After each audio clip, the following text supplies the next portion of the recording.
Hello everyone, this is Zakir Hussain. Yes, Kannappa movie release అయ్యే collection పరంగా దూసుకుపోతున్నట్టు తెలుస్తోంది. సో ఎంతగా అంటే మోహన్ బాబు గారు కూడా ఎమోషనల్ అయిపోయారంట ఎప్పుడూ లేని విధంగా ఈ కలెక్షన్స్ చూసి.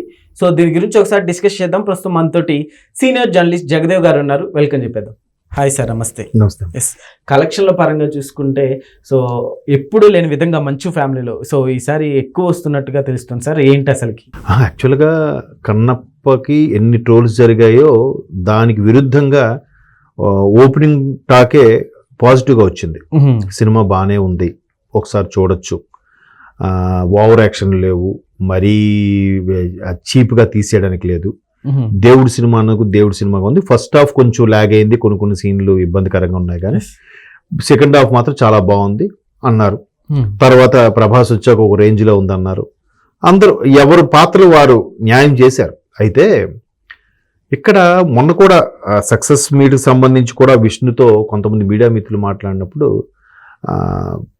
ఇది సక్సెస్ ఇలా అవడానికి ప్రధాన కారణం ప్రభాస్ అంటున్నారు. చాలామంది ప్రభాస్ ఫ్యాన్స్ వచ్చారు అని అంటున్నారు. అంటే ఖచ్చితంగా నాకు ఆ ఫీలింగ్ ఏం లేదండి. మా బ్రదర్ ప్రభాస్ రావబట్టే ఓపెనింగ్స్ కూడా ఈ స్థాయిలో వచ్చాయని నేను సగర్వంగా చెప్పుకుంటున్నాను. ఒప్పుకుంటే బట్ ఎంత ప్రభాస్ అన్న సినిమా అంత ప్రభాస్ లేరుగా. జస్ట్ ఒక చిన్న ఒక 10-15 నిమిషాలు 10 నిమిషాలు ఉంటుంది మా అయితే ఆయన ఎంట్రీ. ముగ్గురికి ఒకేసారి తారసపడతాడు ఆయన, ముగ్గురికి ఒకేసారి కనిపిస్తాడు. ఎట్లా అంటే అక్కడ తిన్నడి భార్యకి అలాగే మోహన్ బాబు గారు ముగ్గురికి ఒకేసారి కనిపించి వాళ్ళలో చిన్న చిన్న మార్పు తీసుకువచ్చే విధంగా 4 డైలాగ్స్ చెప్పి వెళ్ళిపోతారు. సో అట్లాంటి ప్రభాస్ క్యారెక్టర్ వల్ల సినిమా ఆడిందని మేబీ వాళ్ళ ఫ్యాన్స్ వాళ్ళలో చెప్పుకోవచ్చు. ఈవెన్ మలయాళంలో ఆడింది మోహన్ లాల్ ఫ్యాన్స్ జస్ట్ ఆయన గెస్ట్ రోల్ గా కనిపిస్తారు అందువల్ల అనుకోవచ్చు. రకరకాల రీజన్స్ ఉన్నాయి. బట్ సినిమా అయితే ఇప్పుడు ఎంత ప్రభాస్ కనబడినా కూడా సినిమా ఒకసారి ప్రభాస్ కనిపిస్తే సినిమా హిట్ అయిపోద్ది అనుకోవడానికి లేదు కదా. సినిమాలో కంటెంట్ లేకుండా ఆ మాత్రం దానికి అక్కడ క్యారెక్టర్ వెయిటేజ్, ప్రభాస్ క్యారెక్టర్ ఎంత వెయిటేజ్ ఉందో అది సినిమాలో ఎంత కీలకమో అనే దాన్ని బట్టి కూడా ఉంటుంది. యాక్చువల్లీ ప్రభాస్ గారి సీన్స్ అంతా అయిపోయిన తర్వాత కూడా మంచు విష్ణు గారు అక్కడ నుంచి ఇంకొంచెం కొత్తగా కూడా కనిపించారని చెప్పుకోవచ్చు. Yes correct. అక్కడకు అయిన తర్వాత ఒక్కసారి శివతత్వంలోకి వస్తాడు. శివతత్వంలోకి వచ్చిన తర్వాత సీన్ క్లైమాక్స్ వరకు కూడా వేరియేషన్ ఫేస్ లో కావచ్చు, యాక్టింగ్ లో వేరియేషన్ కంప్లీట్ గా వేరే దానిలోకి వెళ్ళిపోయినట్టుగా కూడా కనిపించారు. బాగా చేశాడు. ఇంకోటి ఏంటంటే ఆయన ఈ సినిమా కోసం మరి ఎంత కష్టపడాడో తెలియదు, కానీ ఫిజిక్ మాత్రం భలే మెయింటైన్ చేస్తాడు. బాడీ నిజంగా చాలా మంచి హైట్ కదా, హైట్ పర్సన్ అవడం వల్ల ఆ ఫిజిక్ మెయింటైన్ చేయడం చాలా బాగా అనిపించింది ఈ ఏజ్ లో కూడా. అంటే పెద్ద ఏజ్ కాకపోయినా బట్ జనరల్ గా 40+ అంటే చాలా మంది ఇది అయిపోతారు. 40+ లో కూడా మంచి దిట్టంగా బాడీ, కన్నప్ప బోయివాడు అనే టైప్ లో బాగానే ఉన్నాడు. సో సినిమాకి అన్ని ఇప్పుడు జనరల్ గా ఎలా మాట్లాడతారంటే హిట్ అయింది అనుకోండి అన్ని రీజన్స్ చెప్పేసుకుంటారు. ప్రభాస్ ఎలివేషన్ బాగుంది, మోహన్ లాల్ గారు గెస్ట్ అపియరెన్స్ బాగుంది, లేదంటే ప్రభాస్ కాదు మోహన్ లాల్ గారు కాకుండా మోహన్ బాబు గారు కూడా పంతులుగా శర్మగా బాగా చేశాడని అంటారు. రకరకాలుగా చెప్తారు. ఆ హీరోయిన్ కూడా చాలా బాగా చేసింది, ఆమె ఫస్ట్ ఫిల్మ్ సెకండ్ ఫిల్మ్ తెలియదు కానీ బాగా చేసింది అని రకరకాలుగా మెచ్చుకోవచ్చు.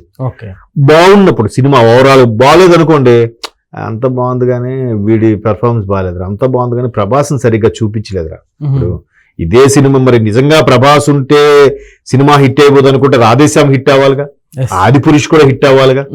మరి ఆ 2 డిజాస్టర్లు ఎందుకు అయ్యాయి? ప్రభాస్ కనబడినంత మాత్రాన సినిమా హిట్ కాదు కదా. కాకపోతే సినిమా యూనిట్ కానీ సినిమా టీం మొత్తం విష్ణు గారు అండ్ టీం మొత్తం కూడా అఫ్ కోర్స్ ప్రభాస్ గారి వల్ల మాకు ఓపెనింగ్స్ వచ్చాయి, దాన్ని మేము నిలబెట్టుకున్నాం, దాన్ని మేము కాపాడుకున్నాం. మమ్మల్ని కాపాడేలాగా మమ్మల్ని నిలబెట్టుకునేలా చేసిన ప్రేక్షకులకి థ్యాంక్స్ అని కూడా చెప్పారు. అంతే కదా.